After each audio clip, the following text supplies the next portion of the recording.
اچھا ایک بات اور، اصل بات ان کو یہ راز معلوم ہے کہ بندہ کوئی نیکی ایسی کر لیتا ہے کہ اللہ تبارک و تعالیٰ اس کے لیے ہمیشہ کے لیے اپنی رضامندی لکھ دیتا ہے، اس کے بعد وہ کروڑوں گناہ کر لے کوئی حیثیت نہیں اس کی، وہ دائمی جنتی لکھ دیا گیا۔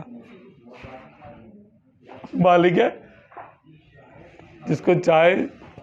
100 خون معاف کر دے، ساری مخلوق ہی ہے نا اس کی، مقتولوں کو راضی کر دے، قاتل کو بخش دے۔ قیامت کے دن ہی ہوگا نا جنت دوزخ کا فیصلہ، تو مقتولوں کو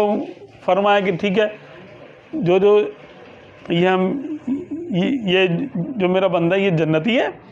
اس کو میں نے بخش دیا ہے، اگر تم اس کو معاف کرتے ہو تو میں تمہیں بھی جنت میں محل دے دوں گا۔ وہ بولیں گے ٹھیک ہے یا اللہ ہمارا کیا جاتا ہے، آپ نے معاف کر دیا، ان کو بھی جنت ہی کر دیا ہے نا۔ تو وہ مالک ہے، اس کے لیے کیا چیز مشکل ہے؟ تو کبھی کبھار بندہ، یہ حدیث پاک کا مضمون بیان کر رہا ہوں میں، کہ کبھی کبھی بندہ کوئی ایسا کلمہ کہہ دیتا ہے کہ اللہ تبارک و تعالی ہمیشہ کی فرما برداری اس کی لکھ لیتا ہے اور اس کے لیے جنت کا فیصلہ کر دیتا ہے، اپنی رضامندی لکھ دیتا ہے اس کے لیے۔ بندے کو پتا ہوتا ہے؟ بندے کو نہیں پتا ہوتا، یہی تو ساری بات ہے، اور دنیا کو بھی نہیں پتا ہوتا۔ دنیا کہہ رہی ہوتی ہے بھائی یہ تو فلانا، یہ تو دماغ ہے، یہ تو ایسا، یہ تو ویسا، یہ تو ویسا۔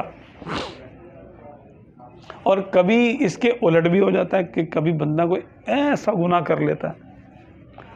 الامان والحفیظ، الامان والحفیظ، ایسا کلمہ کوئی کہہ دیتا ہے، اللہ تعالیٰ کو اتنا ناگوار ہوتا ہے،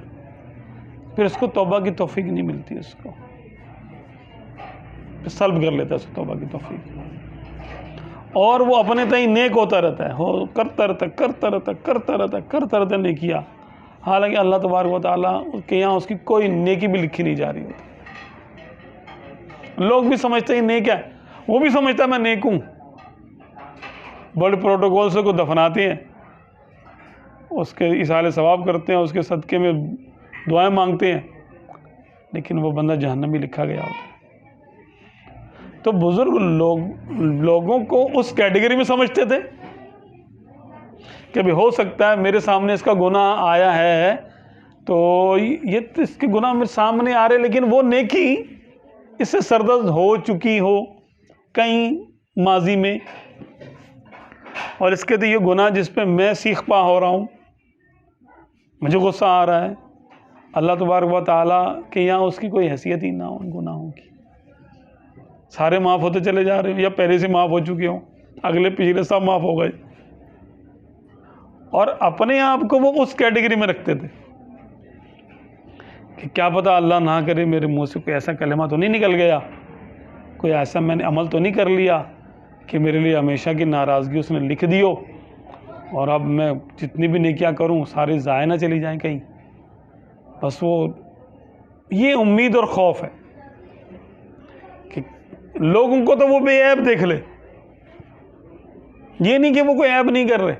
اللہ کی نظر میں وہ بے عیب ہو گئے نا، جس سے وہ راضی ہو گیا، اب اس نے بخشنا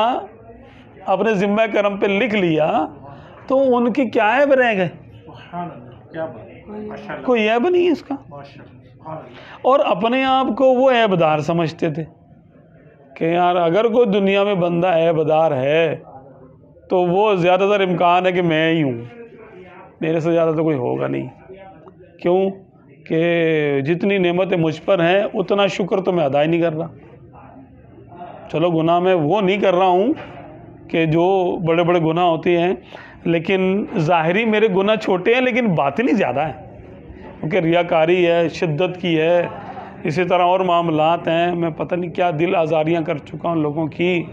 مخلوق پر اتنا کر چکا ہوں،